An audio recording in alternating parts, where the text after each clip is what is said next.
We are in the parlor. Here we talk about mind, dream, myths, and some stories we make up.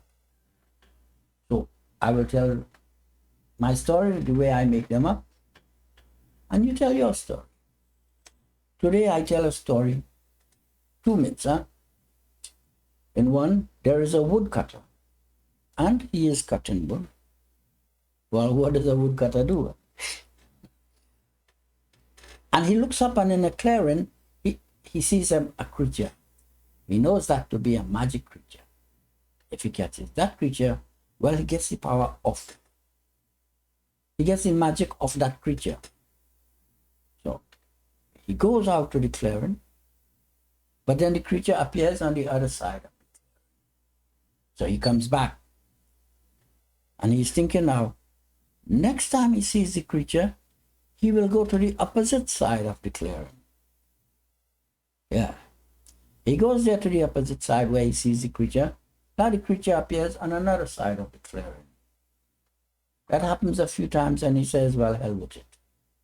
Comes back to his work, and as he fires the axe falls out of the handle, struck the creature is dead. Short story. Now the next story is a Hindu myth, Hindu story. Duryodhan gives a party. And in this party, somewhere along the way, his wife gets tipsy and falls on the lap of Krishna. So Krishna takes her to the room of Gandhari. Gandhari is the mother of Duryodhan. And now Duryodhan forbids his wife from seeing Krishna. But it's a little bit of a long story there. But in the end, Bhima comes to a place where an anguri at a sacrificial fire there, and Duryodhan. And now, this anguri, you have to see the anguri like a black magician, sorcerer, what do they call them, shaman, something like that. And the shaman now, in the sacrificial fire, he calls up from the sky for a spirit that would grant him his wishes. The spirit comes down and say, what would you like, my son? Now the anguri, he asks Duryodhan, what do you like? Duryodhan says, I want to kill Krishna. The anguri says, you cannot kill Krishna. Krishna is divinity. Then Duryodhan says, I want to kill Bhishma. The anguri says, you cannot kill Bhishma. Death is in his hands. He can die when he wants. Duryodhan says, okay then, I want to kill Bhima. Well then, Bhima comes out, knocks the anguri into the fire.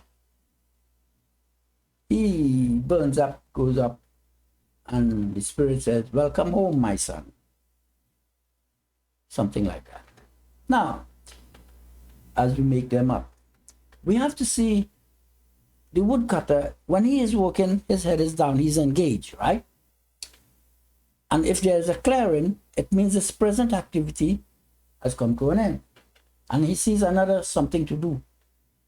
So he goes and gets it.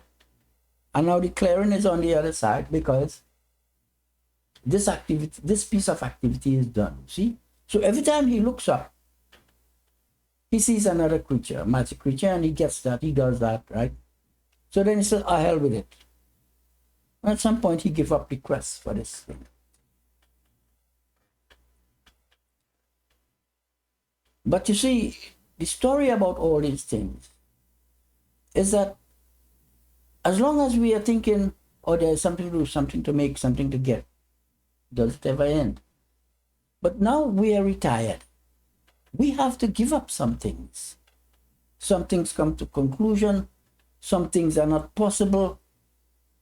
Or for some things, we are just too old. The body has already given up these things. Now, for the case of Duryodhan and the anguri, we have to see the anguri as a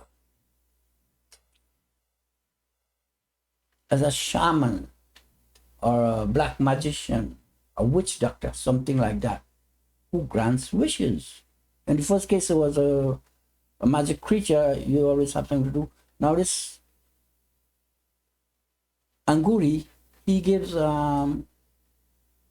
desire, something like that. What you desire, you're going to get, like that. See? But then you have to know what to desire. Some things are just not possible. Huh? Now, two things keep us in this life. One is happiness and one is pleasure. Happiness is things of mind. Pleasure is things of body. Now we see the rodent as desire. Desire for happiness and pleasure. But he always want. But we have to see that now that we are old and retired. We have to regulate this desire. The wife of desire is like happiness or pleasure, things, whatever we feel good. And these things dissolve at the end of an activity. That's why as soon as something is ended, we want more. We want to continue. And similarly, in this stage in life,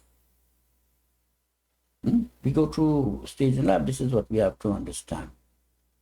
And this stage in life comes up about what we call about 63 years old.